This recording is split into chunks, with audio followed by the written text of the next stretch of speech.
आगे जब दूसरे प्रश्न पे जाते हैं तो दयाशंकर राय जी का सवाल है कि क्या भूमिहार ब्राह्मण को एक मंच पर पूरे हिंदुस्तान में नहीं आना चाहिए?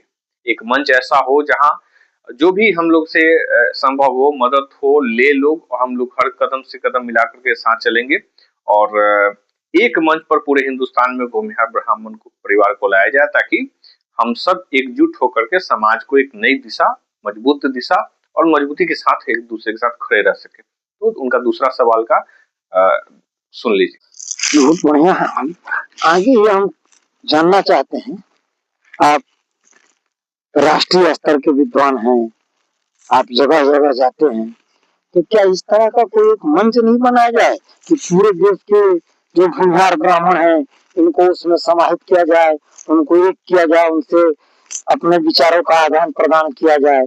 इस तरह का एक मंच का जरूरत है कि इसमें आप अपनी सहभागिता दे सकते हैं, आप हम लोगों से अपना ये कर सकते हैं कि हम लोग उसके लिए क्या करें। देखिए, जिस समय मैंने बहुत अध्ययन किया पंडित मदन मोहन मालवीय के बहुत सारे पत्रों का और बनारस राज के दस्तावेजों का, तो एक समय था कि भूमिहार ब्राह्मण शब्द बहुत प्रचलित नहीं था। कहीं लोग अपने को जगतवंशी ब्राह्मण कहते थे, कहीं सिर्फ बावन कहते थे, कहीं धनंजयी ब्राह्मण कहते थे, कहीं गारहस्थ ब्राह्मण कहते थे, कहीं लौकिक ब्राह्मण कहते थे, कहीं मस्ताना ब्राह्मण कहते थे, कहीं कहीं तो वो अपने को भूदेव ब्राह्मण कहते थे, कहीं भूसूरिया ब्राह्मण कहते थे। तो इतने सारे नाम थे और यह एक कहीं न कहीं कंफ्यूजन पैदा कर रहा था। तो बनारस राजा और उसमें मालवीय जी का भी सहयोग था, क्योंकि मालवीय जी को आज आप भूमिहार ब्राह्मण समाज से अलग देखें या उनको भूमिहार ब्राह्मण न माने, ये विचार अलग अलग हो सकते हैं। वो जुझौतिया मूल के थे, उसी मूल के थे जिस मूल के स्वामी सहजानंद सरस्वती थे, और पद्माकर मालवीय जैसे लोग जो उनके परिवार के थे वो स्वामी सहजानंद के साथ थे।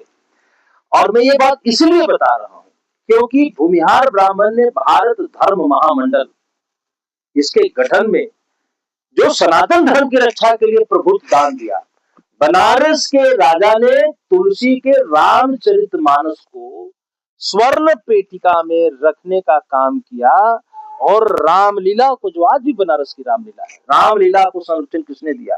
ये याद रखिए कि भूमिहार ब्राह्मण कभी श्रृंगार चौकी पर बैठ के राजा होना स्वीकार नहीं किया है। वो वेदों की शपथ लिया है और वो व्यासपीठ पे बैठता है। भूमिहार ब्राह्मण राजवाड़ों की विशेषता है।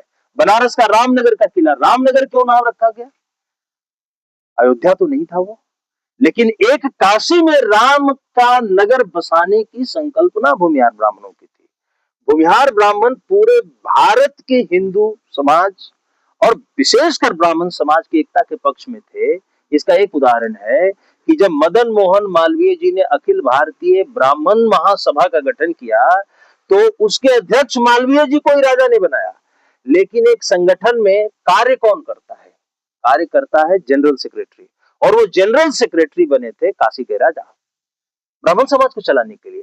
और जब अखिल भारतीय ब्राह्मण सभा बने, भूमिहार ब्राह्मण सभा बनी, तो मैं ये बताना चाहता हूँ, महिहार ब्राह्मण, त्यागी ब्राह्मण, देसाई ब्राह्मण, क्षितिपावन ब्राह्मण, आयंगर ब्राह्मण, नियोगी ब्राह्मण, कर्मांतिक ब्राह्मण, भूमियाधिकारी ब्राह्मण, त्वष्टार नंबूदरी ब्राह्मण, सभी इसके सदस्य थे। और हर बार केवल कोई भूमिहार ब्राह्मण आज के जैसा हम बोलते हैं वो इसके अध्यक्ष नहीं हुए। डॉक्टर परांजपे भी हुए, और आरएसएस के जन्मदाता, असली जन्मदाता बीएस मुंजे साहब थे। इन्होंने भी भूमिहार ब्राह्मण सभा की अध्यक्षता की थी क्योंकि वो चितिपावन मूल के थे।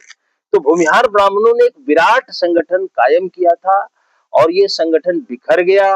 आज छोटे छोटे बैनर, छोटे छोटे पोस्टर्स हैं और बहुत दिग्भ्रम की स्थिति है। आपसे मैं पूरी तरह से सहमत हूं कि इस देश में अयाचक आयुधजीवी ब्राह्मणों का एक व्यापक संगठन होना चाहिए।